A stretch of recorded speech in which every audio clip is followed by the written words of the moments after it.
show. I'm excited to be joined by a Manchester, well, Belgian born, but Manchester grown up duo that are now based in London. The Flints. I am excited to be with the two of you. George and Henry, how you doing? Hello. Very good, thanks. Very good. Thanks for having us. Quite the journey.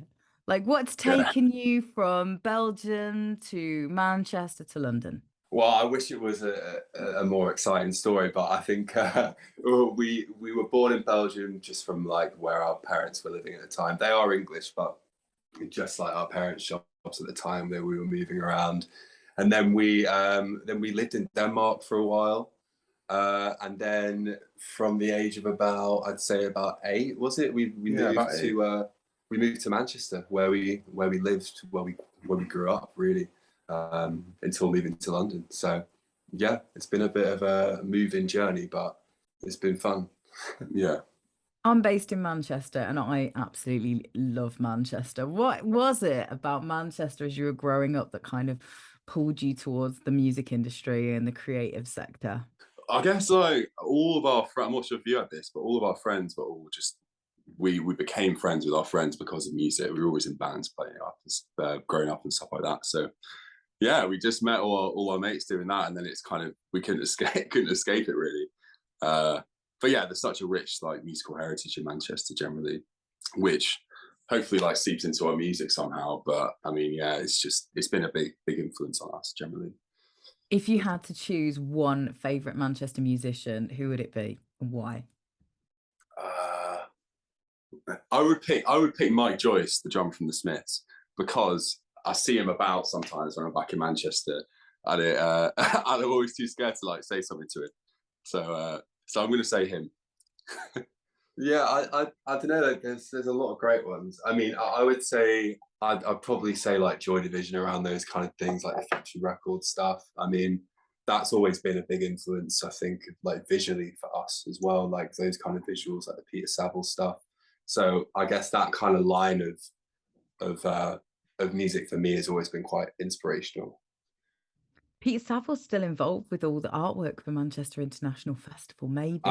know, I know. We want to Do get some him. kind of collaboration.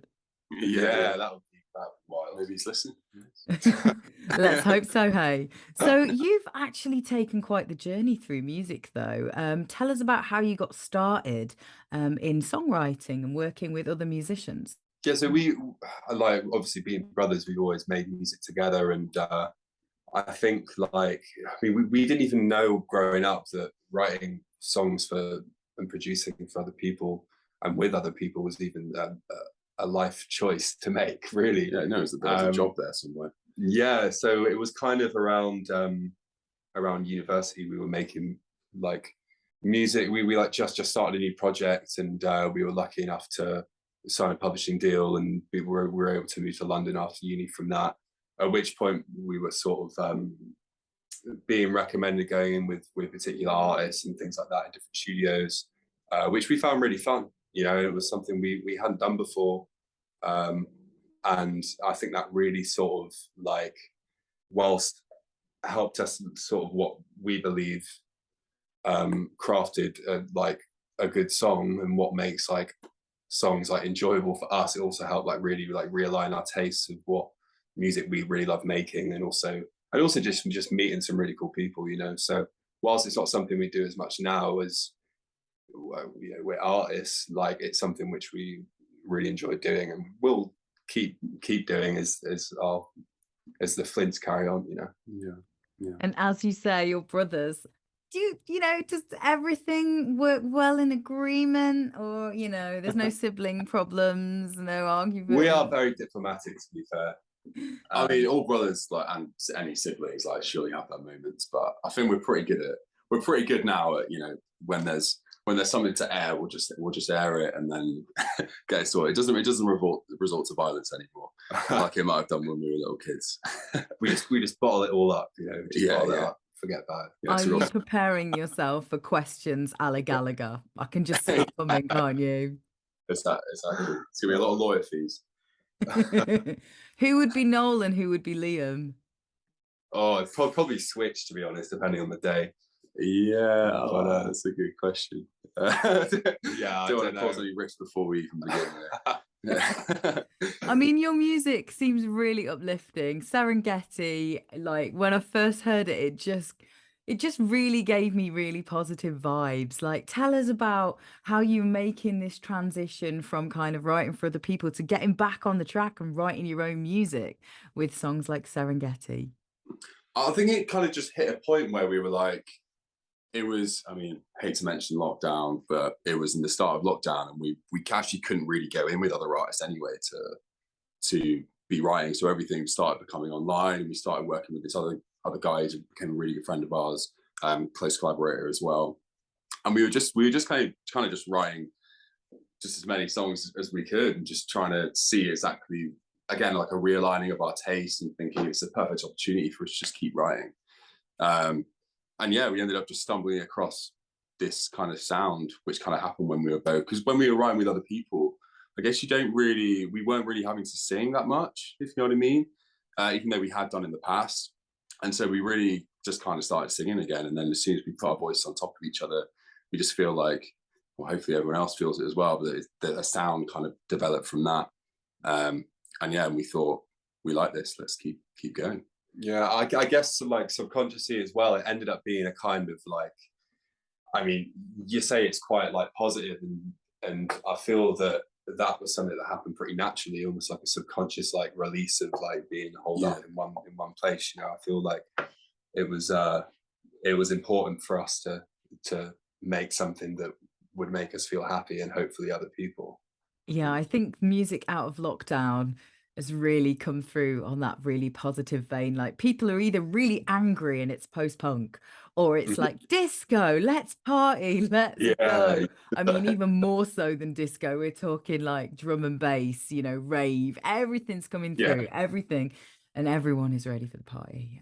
Yeah. But yeah, I mean, we've heard Serengeti. What can you tell us about that? Because I definitely heard a little bit of a Tame Impala vibe in there, some real psychedelia. Yeah, I mean, like at the time, we were listening to a lot of like Bee Gees, Todd Rundgren, people like that, and I feel that kind of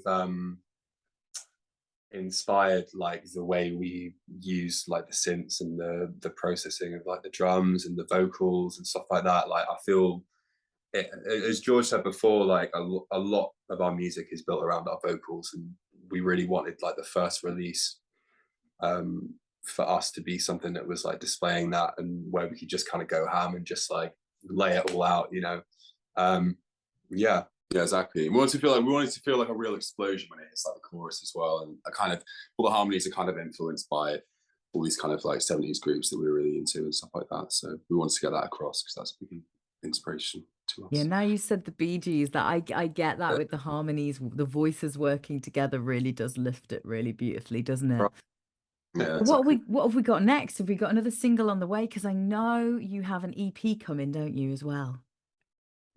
Yeah, we got an EP called 100 Million Lightyears coming out. What days are coming out? Yeah, so we got an EP coming out on the 4th of November, which is called 100 Million Lightyears. And then we've got a song coming out on the 10th of October called Right Kind of Love, which we're really excited about. So What can you yeah, tell us about the single, firstly? so the single, yeah, it's called Right Kind of Love. It's a lot more like it's a bit more upbeat than Serengeti in terms of like tempo and stuff. And yeah, it's a bit kind of like, I mean, we were talking about this before, it's kind of like intergalactic disco party vibes. So yeah, whatever that means, hopefully people will think the same. Sounds like a floor filler and something to be enjoying. Hopefully. Is it a good indication of what we're going to get from the EP? Yeah, kind of. I mean,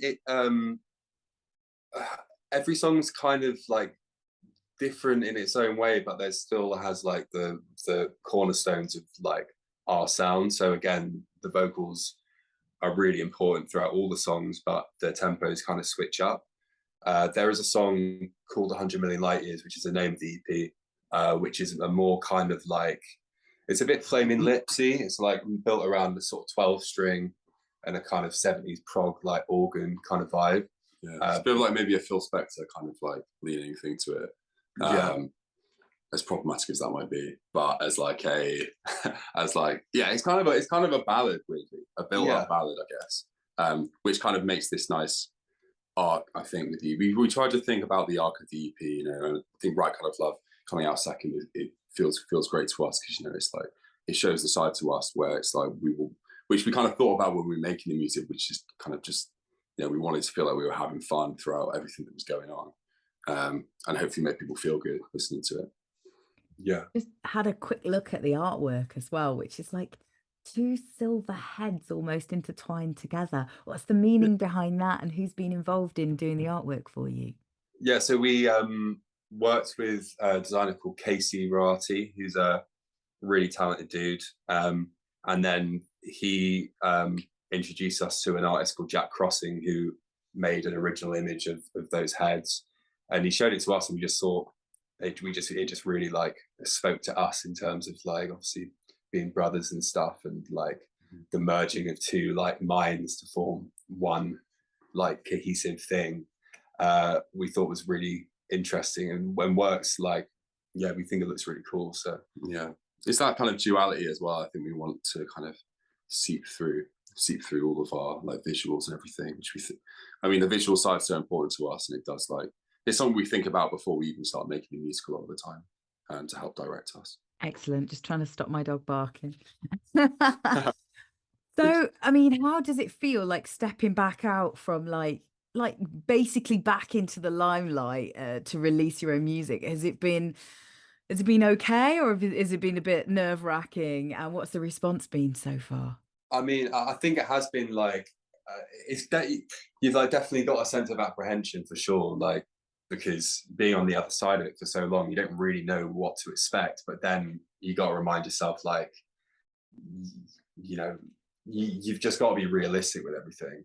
And as long as you're making stuff and we're making stuff which we're happy with and we really love, then you just got to hope other people love it as well. So we're really happy with how, like, what the response has been to Serengeti, and, you know, we're really excited to see what people think of the upcoming tunes.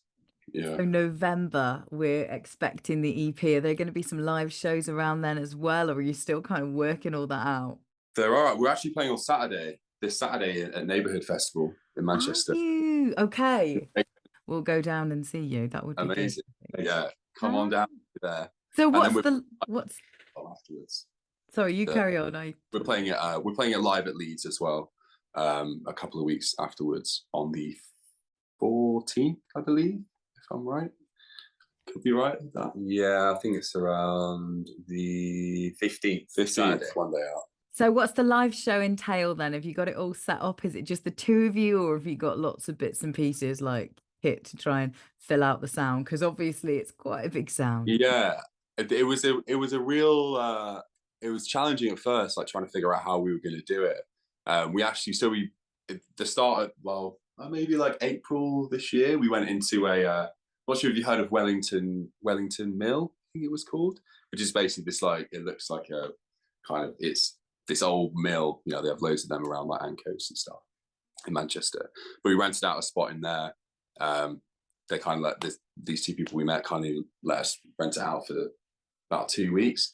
And we just holed up in there, just trying to figure out how we were going to do it. And towards the end of our time there, we met someone who's now a good friend of ours called Will. Shout out to Will, who's our drummer now. So so the live setup is basically us two and our drummer Will, and we just try and make it as loud as possible. Yeah, basically. We like right now we are fitting a lot of stuff on the stage. So I think we started pretty big, but I think that, you know, it's going to get to a point where we think like, okay, maybe we can try and simplify this a bit. But I guess that's why now watch it whilst you can, and watch us be really frantic and hectic before we have to before we have to calm ourselves down a bit. Yeah. This is it. It's so exciting when you're taking it out on the road for the first few times, trying to work it all out. But yeah, when you're at these festivals and you've got a very limited like line check, if you're looking, it's quite the challenge, isn't it? It's good. Yeah, definitely. As a few years on. for sure. Most essential piece of kit in your setup, though. What couldn't you live without? That's a good one. Probably, well, the mics, probably, but definitely the guitars. I think, to be honest, like there is a lot of guitars, but we kind of switch around though, like during the set. So whilst we might not be using one thing like that much, it's still like really important. So I'd probably say the guitar. There's quite a few pedals as well, which are quite important. And there's we use a Korg MS-20 as well, which is like a mono synthesizer from like the early 80s, I think, which is pretty hectic, raw sounding synth. But it's that is an important sound, and that kind of actually acts as a bed throughout the whole set, which definitely adds an aesthetic, and it looked great as well. So it's one of those. Love that you've got an 80s synth in there as well. The decade of synths, the best decade for synths, I reckon. Exactly. And what's next after that? You got more shows lined up, or you just getting back to writing and recording? Yeah, I mean, like we're always getting like some show offers coming in and stuff, and we're just trying to sort of write it out. Really, just like we're always writing. We're trying to figure out what's going on for the EP after this one. We got a lot of cool songs, we think, in the works. We got some really cool collaborations coming up as well, which we can't really say too much about now, but we're really excited about it. So it's going to be exciting the next few months. Like, there's a lot going on, so we're trying to ride the wave. Is it quite difficult when you're writing and you're like, is this a song for me or is this a song for somebody else? How do you know? Well, I guess now it's just like, if it's really good, it's for us. No, I'm joking. But yeah, no, like I mean, we always just think about it. We just try and write the best song we can, to be honest, and just something that like moves us the most.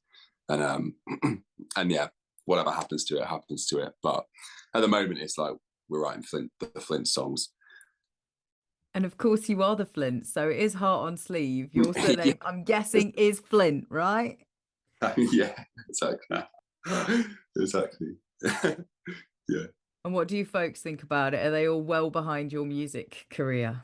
They are, yeah. I think it was a bit weird at first, you know. I mean, I think it's hard for any parent, like, if their kid wants to do music, or to be honest, any like creative industry, like it must be difficult to see that happen. You know, there's always like going to be some sort of difficulties to begin with and stuff. But our parents have been so supportive. To be honest, we couldn't be more grateful for how much they supported us throughout this whole journey so far. So let's hope it continues.